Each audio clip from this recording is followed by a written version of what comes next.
تو میں نے ان کے سامنے حدیث رکھی کہ صحیح بخاری میں ایک حدیث ہے کتاب المناقب چیپٹر کے اندر، جو صحابہ کرام کے مناقب والے چیپٹر ہیں، علقمہ تابعی کہتے ہیں، اور یہ ہم نے وہ کربلا والے ریسرچ پیپر میں یہ حدیث ڈالی ہوئی ہے۔ علقمہ تابعی کہتے ہیں کہ میں کوفے سے سفر کر کے شام گیا، یعنی آپ سمجھ لیں 15-20 دن کا سفر تھا، اونٹ پہ پیدل، اتنا مشکل سفر۔ اور شام میں اس لیے گیا کہ وہاں پہ کچھ اصحاب رسول سے ملاقات کروں، خود تابعی تھے۔ تو کہتے ہیں میں مسجد میں گیا، صحیح بخاری کے الفاظ ہیں، کہتے ہیں میں نے مسجد میں 2 رکعتیں ادا کی اور اس کے بعد اللہ سے دعا کی کہ اللہ اپنے کسی نیک بندے سے میری ملاقات کروا دے۔ تو کہتے ہیں جیسے ہی میں دعا سے فارغ ہوا تو میں نے دیکھا کہ ایک شخصیت مسجد میں داخل ہوئی ہے، بڑی وجاہت والی۔ میں نے لوگوں سے پوچھا یہ کون ہے؟ تو بتایا گیا یہ ابو درداء ہیں رضی اللہ تعالیٰ، اصحاب صفہ میں سے، درویش ترین صحابہ میں سے۔ 2 نبی الاسلام کے صحابہ بڑے لاڈلے اور درویش اصحاب تھے، ابو درداء اور ابن مسعود رضی اللہ عنہما وعلیہم السلام۔ اسی لیے دیکھیں سیدنا عمر نے جب رومن امپائر گری ہے نا، تو وہاں کا چیف جسٹس لگایا ہے ابو درداء کو، اور پرشین امپائر جب گری تو اس کا چیف جسٹس لگایا ابن مسعود کو۔ اب محنتیں تو ہوئی ہوئی تھی یرموک میں اور قادسیہ میں، اس محنت کے بعد رعایا تک اسلام کی سچی دعوت پہنچے، اس کے لیے ایسے بندے کی ضرورت تھی جو واقعی نبی علیہ السلام کا تربیت یافتہ ہو، صرف جنگجو نہ ہو۔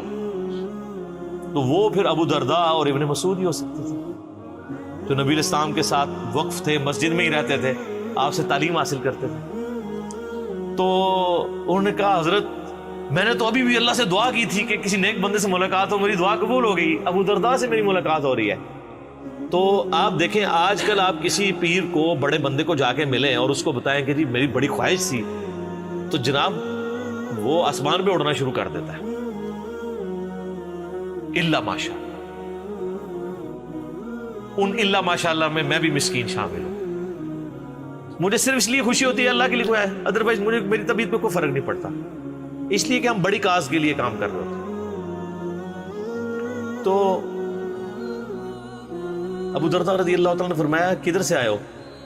کہا میں کوفہ سے۔ صحیح بخاری کے الفاظ ہیں، سیدنا ابو درداء کہتے ہیں کہ یار وہ کوفے کے اندر ابن مسعود موجود نہیں ہے، صاحب النعلین، جو نبی علیہ السلام کی مبارک جوتیاں سفر و حضر میں اپنے سینے کے ساتھ لگا کے رکھتے تھے، اور ان کا نام پڑ گیا تھا یا صاحب النعلین، یا صاحب النعلین، نبی علیہ السلام کی مبارک جوتیوں والا۔ تو انہوں نے کہا ہاں ہے۔ پھر انہوں نے کہا یار وہاں پر نبی علیہ السلام کے رازدار حذیفہ ابن یمان موجود نہیں ہے؟ کہاں ہے؟ پھر انہوں نے کہا وہاں پر نبی صلی اللہ علیہ وآلہ وسلم نے اپنی مبارک زبان سے جس کے لیے گارنٹی دی تھی کہ اس کی رائے شیطان سے محفوظ ہوگی، ابن سمیہ عمار ابن یاسر نہیں ہے؟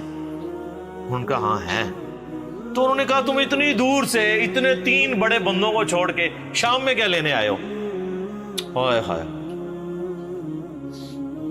تو یہ امام بخاری نے ان 3 اصحاب کی فضیلت پہ جو چیپٹر باندھا ہے نا، تو یہ حدیث لی ہے۔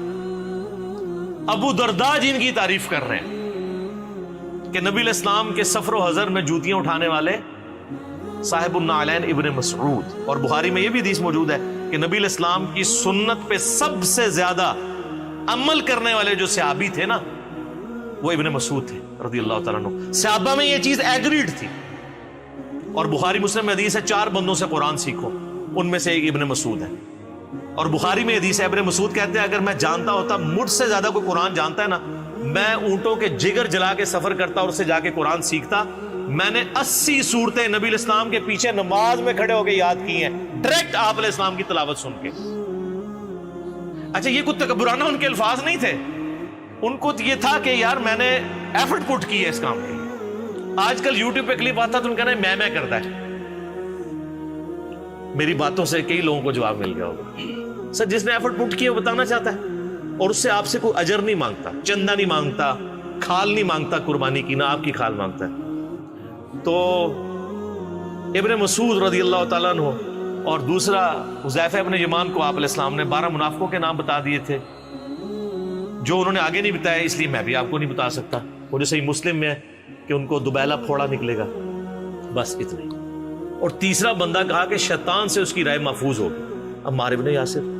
اور عمار ابن یاسر تینوں جنگوں میں مولا علی کے ساتھ تھے، جمل، صفین، نہروان کے اندر۔ تو اسی لیے یعنی وہ پھر حدیث بھی آئی بخاری میں 2812، عمار کو ایک باغی جماعت قتل کرے گی، عمار ان کو اللہ اور جنت کی طرف بلائے گا، وہ جماعت دوزخ کی طرف بلائے گی۔ تو عمار میں نہیں تھا جی ہاں نہروان میں نہیں تھے، سوری، وہ تو نہروان سے پہلے صفین میں شہید ہو گئے تھے، جزاک اللہ خیر۔ تو یعنی وہ رائے میں مولا علی کے ساتھ، تو شیطان سے محفوظ ان کی رائے، نبی علیہ السلام نے کہا۔ ابن مسعود کا نام ہی تھا صاحب النعلین۔ تو ہمارے پاس اوریجنل نالین مبارک تو نہیں ہے، چلے ایک نقش ہے یہاں لگا لیا ہم نے، قریب قریب سنت پہ عمل کر لیا۔